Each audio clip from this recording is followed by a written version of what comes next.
president, and then we have all the leadership of both sides of both houses of parliament trooping to State House.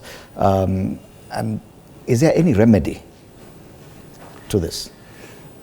Well, you really hope there would be a viable remedy. Of course, Kenyans have been resisting. For example, in the judgment by the High Court, the Speaker was criticized that during his tenure, he has effectively been able to subjugate Parliament to the wishes of Kenya Kwanza. He is completely lax and partisan, which is one of the attributes of the Speaker. Under the Constitution, Parliament is supposed to be independent and to ensure that you protect the sovereignty of the Kenyan people. To whom do you protect the sovereignty of the Kenyan people? It is largely envisaged by the law that there will be a violator. The violator is ordinarily the executive, the one who implements the law, and the ones who, for example, is likely to be involved in corruption. So that if you are running, you are the head of Parliament, but you do not consider yourself as a co-equal. For example, you have seen against the odds, Chief Justice Martha Koome trying to assert the independence of the judiciary.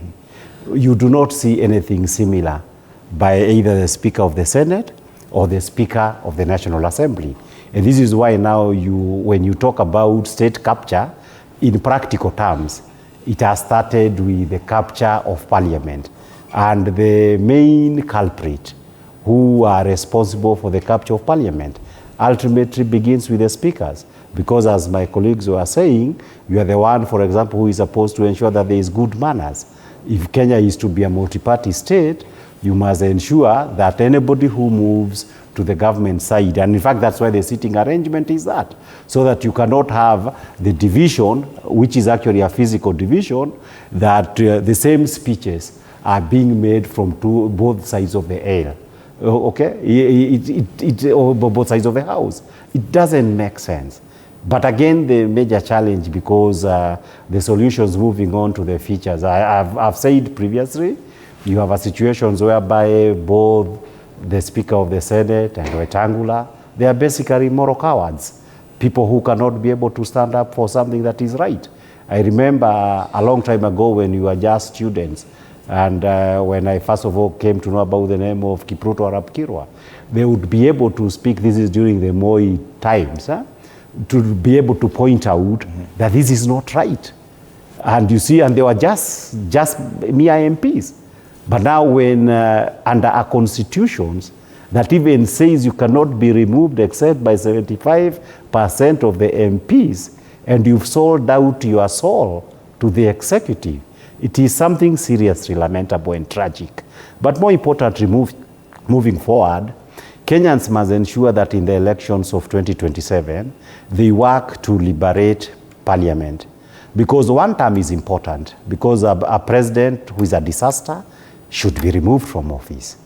But equally importantly is that people must understand that if merely the fact that Gachagua says he supports Wamuchomba or anybody else to be the MP for Githunguri is not enough.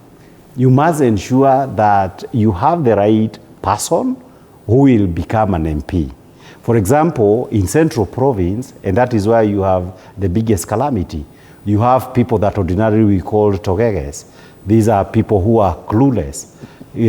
People like Karen Nyamu and people like this MP from Gatondo North and the other one from Madera. When they are told jump, they ask how high. People like Sabina Chege, when they are told by Farouk, dance, turn around, they turn around.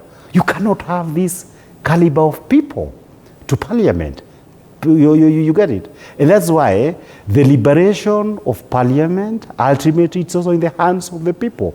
Because unless these institutions are run by the right caliber of people, you're not going to go anywhere. Yet the people appear to be helpless to a huge extent. And many who had complained about the problems that we are experiencing in Parliament, we're hoping that probably once IEBC is in place, they would recall members of Parliament. Now there's no provision for that, and